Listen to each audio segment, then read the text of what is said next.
I can honestly say it's been a while since I've been this lost for words after an episode of any TV show.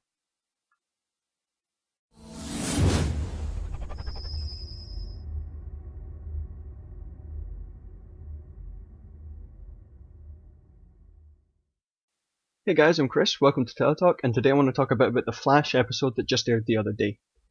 Now, I've seen it just before recording this, and I have to say it's probably the biggest and best episode of The Flash to air yet, particularly in the amount of information that we were given in the episode. So the question is where to start. So first of all, I'm going to talk about Teletalk, and today I want to talk about the Flash episode that just aired the other day.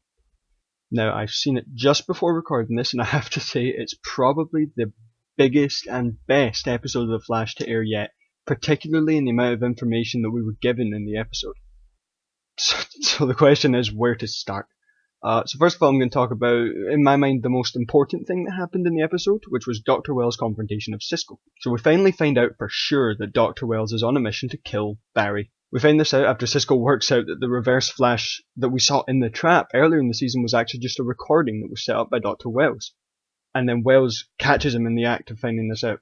Now this leads to a rather dramatic confession by Wells as he explains himself to Cisco before admitting that he's grown quite fond of Cisco and doesn't really want to kill him, and then he shoves his hand through Cisco's chest. This left me completely shocked. I definitely didn't take the Flash for a show to kill off characters. That's if Cisco's really dead. And I certainly didn't see Cisco's death coming. I'm honestly a little bit upset about this. Cisco was a really great character and he added a lot to the show, so I'm certainly hoping that by some miracle he survives. Although Wells did admit that Cisco has been dead to him for centuries, this is implying that he's from far in the future and that for him Cisco really is dead. Although if he's from centuries in the future, then for all we know, maybe Cisco doesn't die here and really just dies of old age later in life. Or maybe that's just me being desperately hopeful. I guess we'll just have to see. We also found out that Dr. Wells' real name isn't Harrison Wells, but is Eobard Thawne, also known as the Reverse Flash or Professor Zoom. He was born in the 25th century and frankly was a bit of a douche, who later in his life travelled back in time and killed anyone that ever caused him any hassle throughout his life. He's a really great guy. Now we know for a fact that he's in some way related to Eddie Thawne, as he refers to him as a distant relative.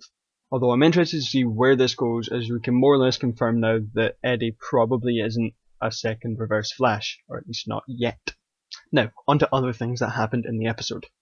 Iris finally admitted to Barry that she had feelings for him, and they shared a very romantic moment of kissing, while her father was being held hostage by a very angry metahuman who was summoning a tsunami to wipe out everyone in Central City. Now this was something that many people have been waiting for since The Flash first aired, so I'm sure many people will be glad that it's finally happened. I'm just curious to see the effect that this has on Eddie, especially now that we know he's related to the Reverse Flash. Finally, the last thing I'm going to talk about is that the Flash has finally managed to run fast enough to go back in time, and has returned to the previous night before the tsunami stuff. Now this is really interesting because I'm thinking that Barry might now try and go back in time to try and save his mum, but then there's the whole issue of he's going to find out pretty much straight away that Wells is the Reverse Flash, so he's going to go on the hunt for him, so just, I want to see where this goes. I'm liking this. So, all in all, this was definitely one of the best, if not the best, Flash episode to air yet, and it's got me really excited for what's to come. Anyway, thanks for listening, and I'll see you guys later.